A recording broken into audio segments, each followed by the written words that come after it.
Stage पे Congress party के वरिष्ठ नेता, कांग्रेस पार्टी के प्यारे कार्यकर्ता, भाइयों और बहनों, आप सबका यहाँ बहुत बहुत स्वागत, नमस्कार। వేదికపైనున్న కాంగ్రెస్ పార్టీ సీనియర్ నాయకులు అదే విధంగా ఇక్కడ విచ్చేసిన జడ్చర్ల ప్రజానీకానికి అందరికీ సుస్వాగతం, ధన్యవాదాలు। भारत जोड़ो यात्रा कन्याकुमारी से कश्मीर, ये जो यात्रा चल रही है, ये हमने हिंसा और नफरत जो बीजेपी फैला रही है उसके खिलाफ यात्रा शुरू की है। ఈ భారత్ జోడో యాత్ర ఏదైతే కన్యాకుమారికి వెళ్ళి కాశ్మీర్ వరకు కొనసాగుతుందో, ఈ బీజేపీ పార్టీ మన మధ్యలో ద్విద్వేషాన్ని, కోపాన్ని ప్రేమగా మలచడానికి ప్రారంభించిన ఒక యాత్ర। बीजेपी एक भाई को दूसरे भाई से लड़ाकर देश को कमजोर कर रही है। బీజేపీ పార్టీ అన్న తమ్ముల మధ్యలో కొట్లాట పెట్టి మన దేశాన్ని ఇది బలహీనపరిచే ఒక ప్రయత్నం చేస్తుంది।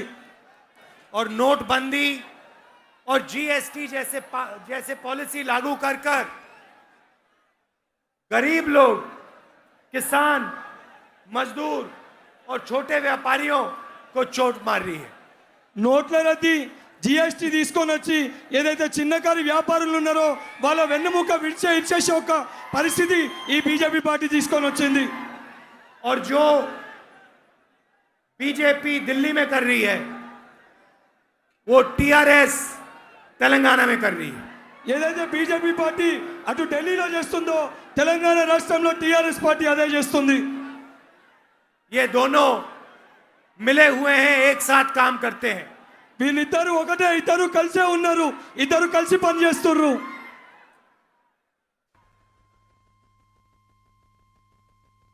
तो ये दोनों एक साथ मिलकर काम करते हैं। వీళ్ళిద్దరు ఒకటేసారి కలిసి పనిచేస్తారు। यात्रा तमिलनाडु में शुरू हुई, केरला से निकली, कर्नाटका, आंध्रा और अब तेलंगाना में आई है। ఈ భారత్ జోడో యాత్ర కన్యాకుమారి తమిళనాడులో మొదలై దాని తర్వాత కేరళ, కర్ణాటక, ఆంధ్రప్రదేశ్, ఇప్పుడు తెలంగాణకు వచ్చింది। और दिन भर हम पैदल चलते हैं।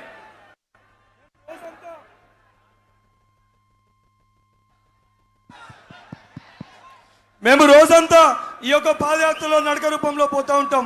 6-7 घंटे चलते हैं और तेलंगाना की जनता की आवाज सुनते हैं। మేము 6-7 గంటలు నడిచి తెలంగాణ ప్రజల యొక్క గొంతుని, వాళ్ళ సమస్యల్ని వింటాము। किसानों से बात करते हैं, मजदूरों से बात करते हैं, माताएं बहनों से बात करते हैं, छोटे दुकानदारों से मिलते हैं। రైతులతోటి మాట్లాడతాము, చిన్న చిన్న వ్యాపారులతోటి మాట్లాడతాము, యువకులతోటి మాట్లాడతాము, విద్యార్థులతోటి మాట్లాడతాము, కొట్టువారితో కూడా మాట్లాడడం జరుగుతుంది। और तेलंगाना में जमीन पे जो हो रहा है वो सुनने को मिलता है। తెలంగాణలో వాస్తవ పరిస్థితులు ఏం జరుగుతాయో అవి వినిపిస్తారు, ఆ ప్రజలు వాళ్ళ సమస్యలు మాకు తెలియజేస్తారు। 6-7 घंटे आपकी बात सुनने के बाद हम 15 मिनट अपनी बात रखते हैं आपके लिए। 6-7 గంటలు మీ యొక్క సమస్యలు విన్న తర్వాత ఒక 15 నిమిషాలు మేము దానిపైన మాట్లాడతాము। पता लगा कि तेलंगाना में जो किसान है वो कितना भी दम लगा ले, कितनी भी मेहनत कर ले, उसका खेत उसे आमदनी नहीं दे पाता।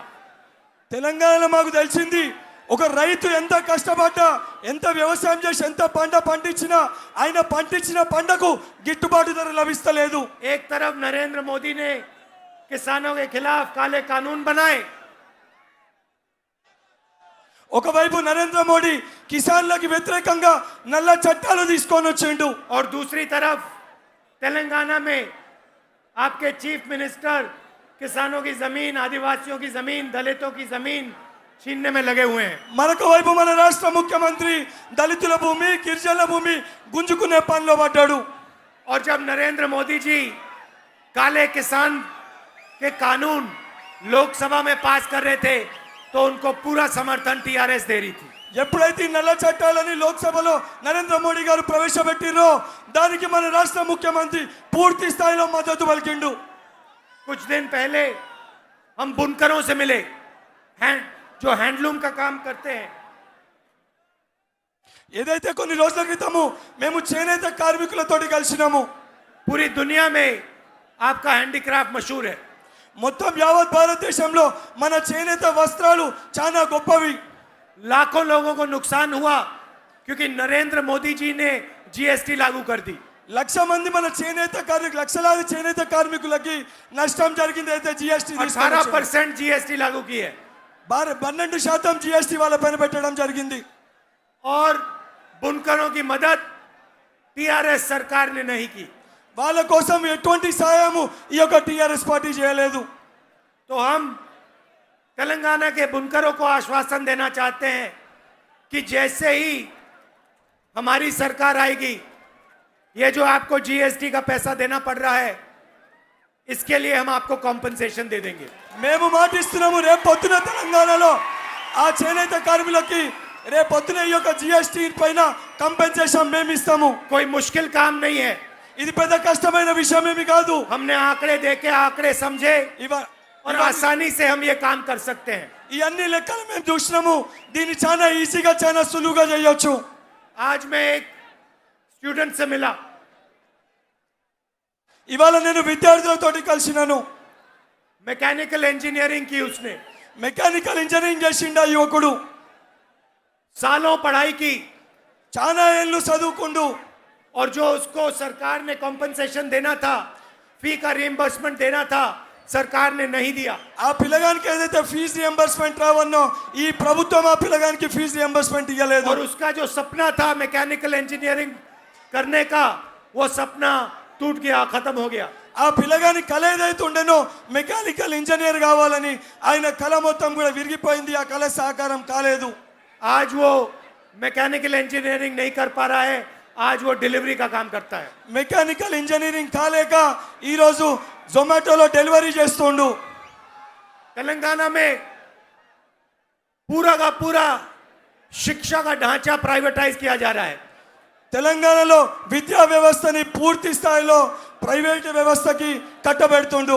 कॉलेजेस, स्कूल्स, यूनिवर्सिटीज सब के सब प्राइवेट हाथों में दिए जा रहे हैं। కాలేజెస్, స్కూల్ ఏవైతే మన విద్యాలయాలు మొత్తం కూడా పూర్తి స్థాయిలో ప్రైవేట్ వాళ్ళ చేతిలో పెట్టడం और జరుగుతుంది. सबसे ज्यादा नुकसान गरीब जनता को होता है, किसानों के बच्चों को होता है, मजदूरों के बेटियों को होता है। దాని వలన ఎక్కువ నష్టము రైతుల బిడ్డలకి, అదే విధంగా వ్యవసాయం చేసుకుంటున్న చిన్న చిన్న వ్యాపారుల బిడ్డలకి ఎక్కువ శాతం నష్టం జరుగుతుంది. దాని వలన तेलंगाना सरकार शिक्षा में सबसे कम पैसा डालती है। తెలంగాణ గవర్నమెంట్ ఏదైతే మన ప్రభుత్వం ఉందో విద్యా వ్యవస్థ పైన చాలా తక్కువ ఖర్చు పెడుతుంది. जैसे ही हमारी सरकार तेलंगाना में आएगी, हम जो शिक्षा में पैसा जाना चाहिए, बजट का जितना पैसा जाना चाहिए, उतना हम आपके शिक्षा में कॉलेजेस, यूनिवर्सिटीज बनाने में डाल देंगे, ट्रेनिंग में डाल देंगे। రేపు పొద్దున తెలంగాణలో మా ప్రభుత్వం వచ్చిన తర్వాత ఏదైతే విద్యా వ్యవస్థకి కావాల్సిన ఎక్కువ డబ్బుని మేము కేటాయించి ఏవైతే విశ్వవిద్యాలయాలు కానివ్వండి లేకపోతే విద్యా వ్యవస్థకి సంబంధించిన పూర్తి స్థాయిలో డబ్బులు మేము और కేటాయిస్తాం. इससे लाखों युवा अपना सपना पूरा कर पाएंगे। దీనివల్ల లక్షలాది మంది మన యువత ఒక కళలు సాకారం అవుతాయి. यात्रा में आपने हमारा पूरा समर्थन किया। ఈ యాత్రలో పూర్తి స్థాయిలో మీరు మాకు మద్దతు పలికిర్రు. जहां भी हम गए, हमारा स्वागत हजारों लाखों लोगों ने किया। ఎక్కడ మేము పోయినా మీరు మాకు లక్షలాది వేలాది మంది మీరు మాకు స్వాగతం పలికిర్రు. आपने अपना प्यार, अपनी शक्ति इस यात्रा को दी మీలో ఉన్న మీ ప్రేమని మీ బలాన్ని ఈ యాత్రకి మీరు మాకు ఇచ్చిర్రు. और हिंदुस्तान में बीजेपी जो हिंसा और नफरत फैला रही है, उसके खिलाफ आप सब खड़े हुए। ఏదైతే బీజేపీ పార్టీ మన భారతదేశంలో విధ్వంసాలకు కానీ మన మధ్యలో కొట్లాడబెట్టే ప్రయత్నం చేస్తుందో దానికి మీరు వ్యతిరేకంగా నిల్చుర్రు. नदी जैसी ये यात्रा चल रही है। ఈ యాత్ర నడుస్తుంటే ఒక నది లెక్క ప్రవహమై పారుతుంది. इसमें कोई नफरत और हिंसा नहीं है. ఇందులో ఏ ద్వేషాలు కానీ కొట్లాటలు కానీ లేవు.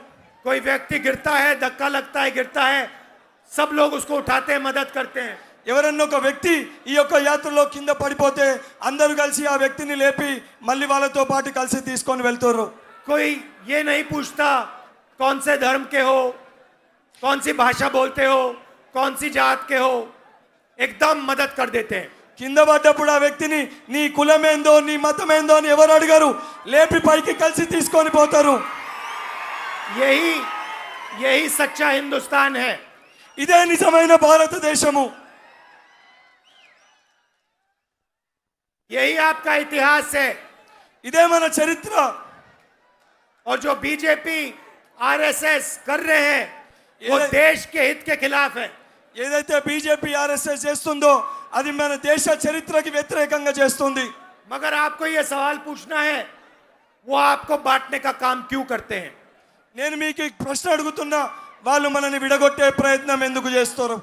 आपका जो पैसा है वो आप तक नहीं पहुंचता. మన డబ్బు మన దాకా చేరుతలేదు. हिंदुस्तान में 3-4 सबसे बड़े उद्योगपतियों को नरेंद्र मोदी जी पूरा पैसा पूरा फायदा पहुंचाते हैं. భారతదేశంలో ఉన్న ముగ్గురు నలుగురు పెద్ద వ్యాపారులకి పూర్తి స్థాయి డబ్బు వాళ్ళకి చేరవేస్తుండు. पब्लिक सेक्टर को प्राइवेटाइज करते हैं, बेच देते हैं. ప్రభుత్వ వ్యవస్థని ప్రైవేటీకరణ చేసి అమ్మేస్తుండ్రు. नोटबंदी, जीएसटी जैसी पॉलिसी लागू करके जो छोटे व्यापारी हैं, स्मॉल और मीडियम साइज बिजनेस वाले हैं, उनको खत्म कर दिया. జిఎస్టీ నోట్ బండి తీసుకొని వచ్చి చిన్న చిన్న వ్యాపారులు ఎవరైతే ఉన్నారో వాళ్ళ మొత్తం దుకాణం మూసేసుకున్న ఒక పరిస్థితి తీసుకొని వచ్చారు. और आज हिंदुस्तान में 45 साल से सबसे ज्यादा बेरोजगारी है, तेलंगाना में और हिंदुस्तान में. యావత్ భారతదేశంలో ఏదైతే 25 సంవత్సరాలు ఇప్పుడు అన్నిటికంటే ఎక్కువ నిరుద్యోగులు ఉన్నారు. मगर दुनिया के सबसे अमीर लोग भी हिंदुस्तान में हैं. భారతదేశంలో అత్యధిక ధనవంతులు కూడా ఇప్పుడే ఉన్నారు. ये कोई भी सपना देख सकते हैं, पूरा कर सकते हैं. వీళ్ళు ఏదన్నా కలగనొచ్చు, ఆ కల పూర్తి చేసుకోవచ్చు. जो भी ये करना चाहते हैं इनको मिल जाता है. వాళ్ళు ఏది చేయాలనుకున్నా వాళ్ళకి అది దొరికిపోతుంది. पूरा समर्थन यहाँ आपके चीफ मिनिस्टर, उधर नरेंद्र मोदी जी दे देते हैं. వీళ్ళకి పూర్తి స్థాయి మద్దతు రాష్ట్ర ముఖ్యమంత్రి కేంద్రంలో ఉన్న నరేంద్ర మోడీ గారు ये అందజేస్తారు. राजनीतिक पार्टियां नहीं है, ये बिजनेसेस हैं. ఇవి రాజకీయ పార్టీలు కాదు, ఇది వ్యాపార పార్టీలు వాళ్ళవి. इनको गरीबों से कुछ लेना देना नहीं है. इनको गरीबों से, किसानों से, मजदूरों से कुछ लेना देना नहीं है. ఏదైతే గరీబోలు కానీ పేదవాళ్ళు కానివ్వండి, లేకపోతే రైతులతో వీళ్ళకి ఏది ఉండదు. इधर टीआरएस के चीफ मिनिस्टर ने जमीन का पोर्टल बना रखा है. ఈడ మన రాష్ట్ర టిఆర్ఎస్ ముఖ్యమంత్రి ఏదైతే మన భూమిలకు సంబంధించి ఒక పోర్టల్ వ్యవస్థని స్థాపించిండు. वो हर रात देखते हैं कितनी जमीन कहां बेची गई, ఆ ప్రతిరోజు రాత్రి చూస్తాడు ఎక్కడ ఎంత భూమి అమ్మిండ్రని చెప్పని, कितनी कहां खरीदी गई. ఎక్కడ ఎంత కొన్నారని చెప్పని. उनको हर रात दिखता है उन्होंने कितनी जमीन हड़पी, कहां उनके हाथ जमीन आई. వాళ్ళు ప్రతిరోజు రాత్రి తెలుస్తుంది ఎక్కడ వాళ్ళు భూములు కొనుక్కుర్రో, ఎక్కడ వాళ్ళ భూములు ఉన్నాయో. और 24 घंटे इरिगेशन प्रोजेक्ट्स में वो पैसा बनाने का काम करते हैं. 24 గంటలు ఇరిగేషన్ ప్రాజెక్టులు అని చెప్పి పూర్తి స్థాయి పైసలలో పెట్టి పైసలు వేస్ట్ చేస్తారు. ये है आपके चीफ मिनिस्टर का काम. ఇది మన రాష్ట్ర ముఖ్యమంత్రి యొక్క పనితీరు. कांग्रेस पार्टी यहाँ आएगी तो शिक्षा और स्वास्थ्य में सरकार का पैसा जाएगा. కాంగ్రెస్ పార్టీ రేపు పొద్దున అధికారంలోకి వచ్చినాక విద్యా వైద్యంలోనే పూర్తి స్థాయి పైసలు పెట్టడం జరుగుతుంది. और जो धरनी पोर्टल में ये बेईमानी कर रहे हैं इसे ठीक किया जाएगा. ఏదైతే ధర్నీ పోర్టల్లో వీరు చేసిన ఏదైతే మన భూములు గుంజేసుకుంటారో దీన్ని పూర్తి స్థాయిలో కూడా సరైన రీతిలో చేయడం జరుగుతుంది. और जो आदिवासियों से, दलितों से उनकी जमीन छीनी जा रही है वो जमीन और उसका हक उनको वापस दिया जाएगा. ఏదైతే మన దళితుల దగ్గరికి వెళ్ళి గిరిజనుల దగ్గరికి వెళ్ళి గుంజేసుకున్న భూమిని వాళ్ళకి అందజేయడం జరుగుతుంది. आपने अपनी इस यात्रा को इतनी मदद की, इतना प्यार दिया, अपनी शक्ति दी, इसके लिए मैं आपको दिल से धन्यवाद करना चाहता हूं. ఏదైతే ఈ యాత్రకి మీరు పూర్తి స్థాయిలో మీ ప్రేమ, మీ బలాన్ని పూర్తి స్థాయి మీ మద్దతు ఇచ్చిండ్రో నేను మీ అందరికీ కూడా ధన్యవాదాలు తెలియజేస్తున్నాను. नमस्कार, जय हिंद. నమస్కారము, జై హింద్.